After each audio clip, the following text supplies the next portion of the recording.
Salut les amis, c'est Ludo, j'espère que vous allez bien. Je vous retrouve aujourd'hui pour une nouvelle vidéo et il va s'agir d'un update lecture.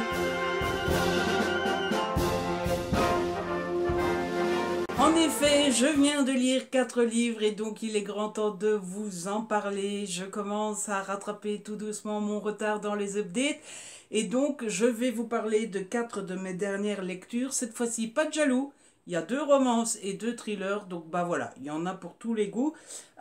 Et donc, eh bien, ce que je propose, c'est qu'on commence tout de suite, comme ça l'intro ne dure pas trop longtemps et on a un petit espoir que la vidéo ne dure pas trop longtemps non plus. On va commencer avec la romance. Le premier roman que j'ai lu, il s'agit de Is It Love, le tome 4 donc, qui s'appelle Colin, qui est écrit par Estelle Evry sur une idée originale de Claire Samora.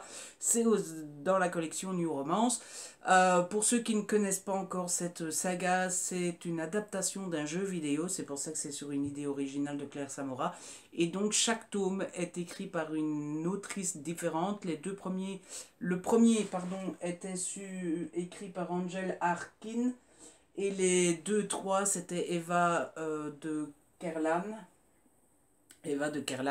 Donc le 4 c'est Estelle Evry. Alors il faut savoir avant de commencer que ce sont des tomes complètement séparés les uns des autres. C'est toujours dans le même univers, ça se passe toujours dans l'entreprise Carter Corp. Les personnages qu'on rencontre dans les tomes précédents, on les retrouve dans ces tomes-ci, mais c'est comme si les tomes précédents n'avaient jamais existé. Par exemple, le tome 2 c'est sur un personnage qui s'appelle Matt. On retrouve Matt dans celui-ci. Eh bien, Matt est célibataire, etc. Alors qu'on a déjà eu un tome sur Matt où il tombe amoureux, il se met en couple, etc. Donc, on peut lire les tomes dans n'importe quel ordre qu'on veut, comme on veut. On peut en lire un et pas les autres. On peut tous les lire. Enfin bref, c'est vraiment... Voilà.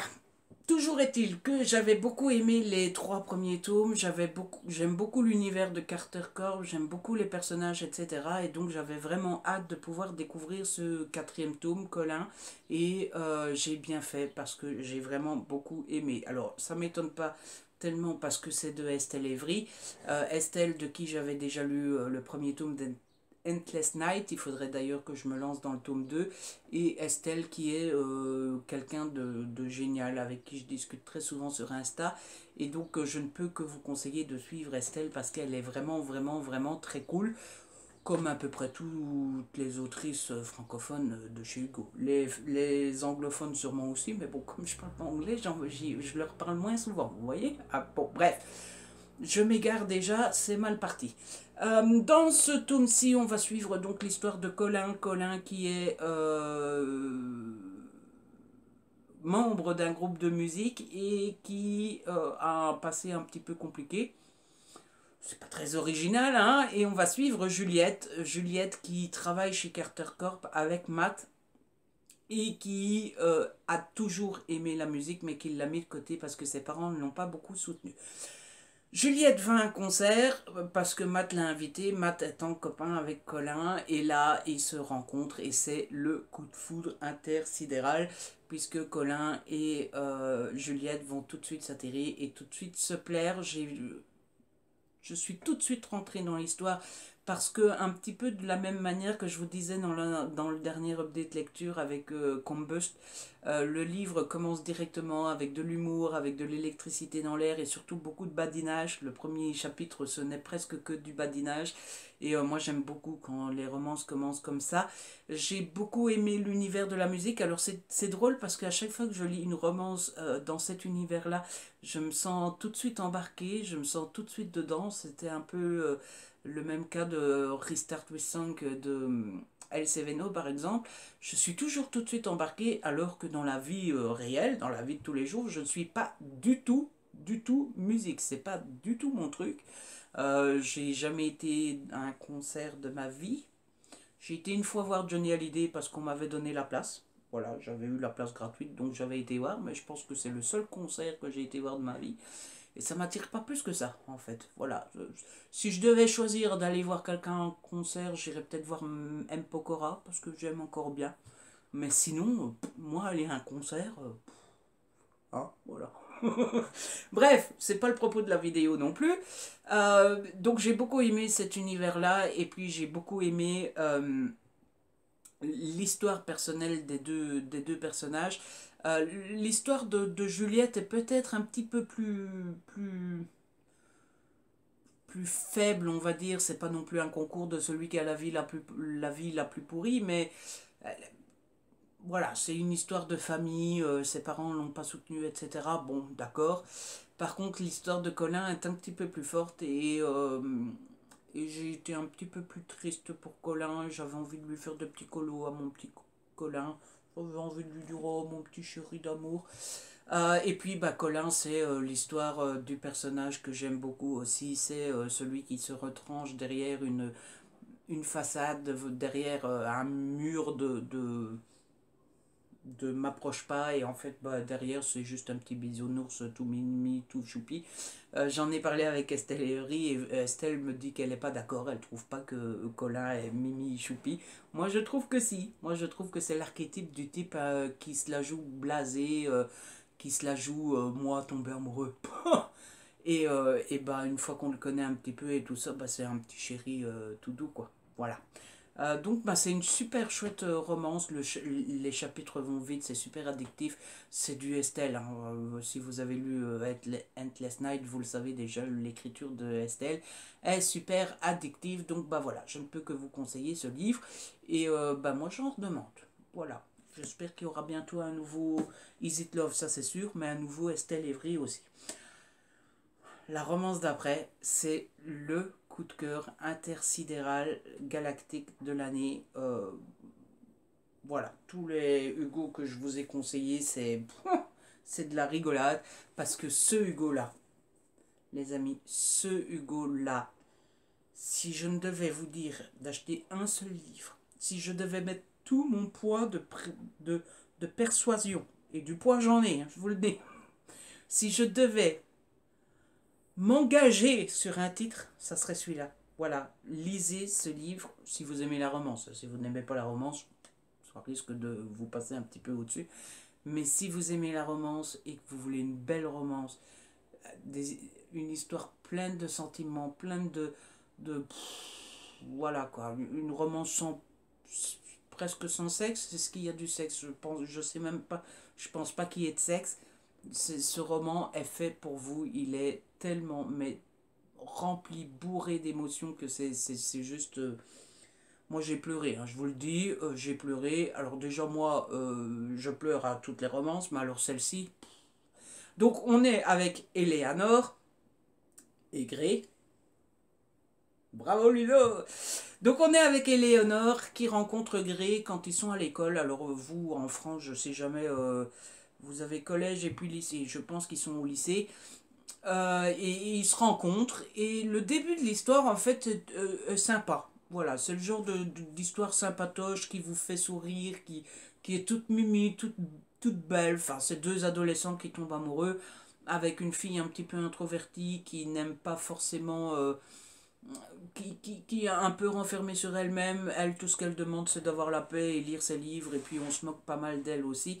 C'est surtout pour ça qu'elle est introvertie, d'ailleurs. On se moque d'elle. Elle est un petit peu la caricaturée, etc.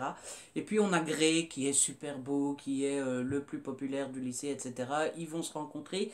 Eleanor va se méfier, parce que, bon, bah, que le beau Grey s'intéresse à elle, c'est pas normal. Mais Grey va tout faire pour la mettre à l'aise, et ils vont donc sortir ensemble. Et ce début d'histoire, c'est choupi quoi. C'est comme quand vous voyez deux jeunes qui tombent amoureux. Bon, ils sont amoureux, c'est joli. Mais c'est tout au début.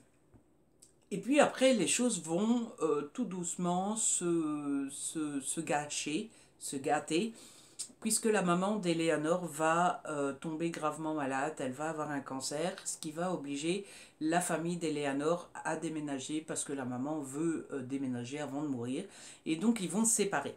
14 ans, je pense, 16 ans vont passer, et on retrouve Eleanor. Eleanor cherche du travail, et elle va tomber sur une annonce pour devenir nounou, et elle va devenir nounou des enfants de Grey. Et donc, bah, Grey a des enfants. Et donc Grey a refait sa vie, et donc ils vont se rencontrer, et Et voilà, c'est tellement, mais alors, il y a plusieurs degrés. D'abord, on est très touché parce que c'est triste en fait. On a la maladie de la maman d'Eleanor. Dans la deuxième partie, c'est plus la maladie, mais il y a eu un grave accident qui a touché Grey. Donc on a cet aspect de maladie, mortalité, etc. etc. Et puis on a ce degré de ils sont là l'un pour l'autre quand Eleanor dans la première partie est au sol, est cassée et elle est au bout de sa vie, elle vient de perdre sa maman. Je pense qu'on peut tous comprendre que quand on perd un de ses parents, on est plus bactère. Et Grey a été là pour elle, quoi qu'il arrive, même quand Eleanor disait laisse-moi tranquille, je veux être seule, etc. Même par distance et tout. Et puis dans la deuxième partie, c'est Grey qui a besoin d'elle. Et elle est là, et elle est. Et elle, et ils font ça avec une simplicité tellement belle, tellement. Ils trouvent les mots qu'il faut. Il faut moi un de mes meilleurs amis serait triste parce que son papa ou sa maman serait mort. Je saurais pas quoi dire. Je serais là, je l'écouterais, j'essayerais de lui donner un peu de courage, de blagouner un petit peu pour essayer de lui donner un petit sourire, mais je trouverais pas les mots. Et là, il trouve les mots, c'est tellement émotionnel. J'ai envie de pleurer rien que d'y penser. C'était tellement beau. Et puis. Et puis Grey a des enfants et ses enfants doivent apprendre à vivre sans leur maman. Ce qui me touche aussi beaucoup parce que moi j'ai dû apprendre à vivre sans ma maman aussi. Pourtant ma maman n'a rien de grave, c'est juste que... Voilà. Et, euh, et voir ces deux bouts de chou vivre sans leur maman, qui doivent faire leur deuil, qui comprennent pas ce qui se passe. Et Grey qui n'a pas toujours... qui n'a pas toujours tenu son rôle de papa comme il aurait dû. Pardon, c'était magnifique. Je peux rien dire de plus. Lisez ce livre, il est rempli d'émotions, il est rempli de... C'est le genre de livre, quand vous l'avez fini, vous savez pas quoi lire après. Voilà, tout simplement. Donc, allez-y. Arrête de pleurer, Ludo, ça suffit. Voilà. Non, je l'ai pas vu venir celle-là. Oh. Bon, on va laisser les émotions derrière nous, hein, et on va se mettre à parler un petit peu de thriller. Ça va nous faire du bien. Ensuite, j'ai lu Champ de tir de Linwood Barclay aux éditions Belfond.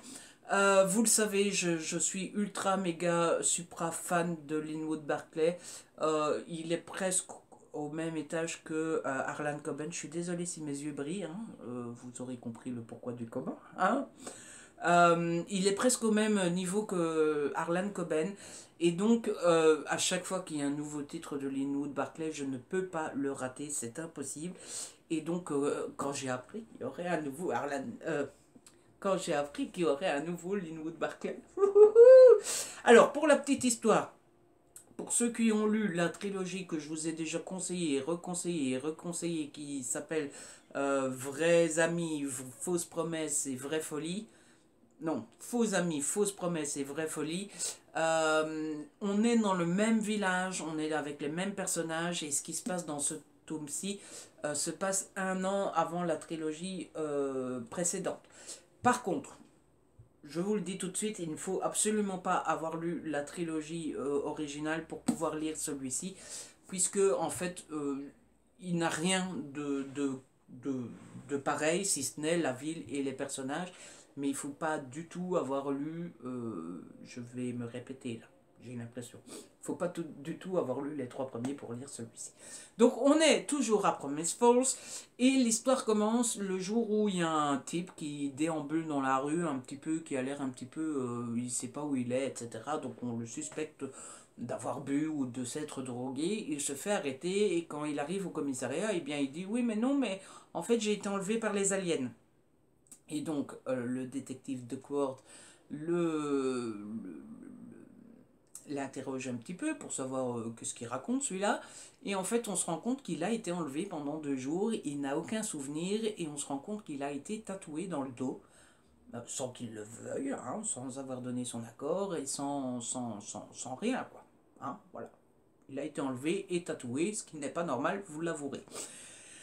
Et donc, ben, Monsieur Dickworth, il va commencer à enquêter sur cet enlèvement et ce tatouage, hein, pourquoi on lui a fait ça à ce pauvre monsieur. Et en parallèle de ça, on va suivre le détective Carl Weaver, qui va être engagé par la famille d'un certain Jérémy. Jérémy, c'est un jeune homme qui a, il y a des années, renversé quelqu'un sous l'influence d'alcool. Et il a été assez... la justice a été assez généreuse avec lui puisqu'il n'a pas fait de prison, rien du tout. Sauf que depuis, Jérémy est un petit peu en danger parce que l'opinion publique n'est pas trop d'accord qu'il n'ait pas fait de prison. Et donc, ben, il est victime de la vindicte populaire. Et j'en dirai pas plus, mais on est typiquement dans le genre de thriller où on a des histoires par-ci par-là. C'est un thriller à terroir, en fait, vous avez plein d'histoires qui démarrent un petit peu par-ci par-là, vous avez des éléments qui poussent comme ça, et au fur et à mesure, tout s'entrecroise, tout s'entremêle, tout est imbriqué l'un dans l'autre, et puis, paf, ça fait des chocs à pic. Et ça fait un thriller exceptionnel. Comme d'habitude avec du Linwood Barclay, le style est impeccable, il est super addictif, ça se lit tout seul. C'est toujours des bricasses de 500-600 pages, hein, peut-être un peu moins, 450, 480. C'est toujours des belles grosses bricasses, hein, vous n'avez jamais un Linwood Barclay qui fait ça. Mais c'est le genre de page-turner, de thriller qui se lit tout seul. Vous commencez un Linwood Barclay, vous ne pouvez plus vous arrêter. Voilà, vous commencez ça un vendredi soir, le samedi après-midi, il est fini. Si vous n'avez rien à faire, si vous avez des choses à faire, il sera peut-être fini dimanche soir. Mais vous voyez ce que je veux dire. Et puis, que dire, il se passe plein de choses, il y a plein d'actions. C'est du Linwood Barclay en fait. C'est comme le Harlan Coben, je trouve qu'il ne faut même plus les chroniquer. Euh, Linwood Barclay, pour moi, fait partie de ces auteurs où quand vous dites le nom, on a tous hein, ces auteurs un petit peu chéris. Où il suffit de dire c'est le dernier Coben, ben vous allez lire le dernier Coben, vous allez lire le dernier Dicker, vous allez lire le dernier Dan Brown, vous allez lire le dernier Tatiana de René, vous allez lire le dernier Welbeck, le dernier machin, le dernier bazar. Eh bien moi, il faut absolument à chaque fois que je lise le dernier Linwood Barclay parce que c'est beaucoup trop bien. Je vous l'ai déjà conseillé et reconseillé et reconseillé. Eh bien je vous le conseille une fois de plus parce que eh bien, telle est ma mission sur cette chaîne. Vous conseiller les auteurs que j'adore. Linwood Barclay en fait partie. Et enfin, le dernier livre que je vous présente, c'est un thriller aussi. Il s'agit de À cache-cache de M.G. Harlich aux éditions Les Escales dans la collection noire. Là aussi, je vais avoir du mal à vous en dire grand-chose puisque c'est un tome 6. Ah oui, alors qu'est-ce que vous voulez que je vous raconte sur un tome 6 sans spoiler les 5 premiers? Pas facile.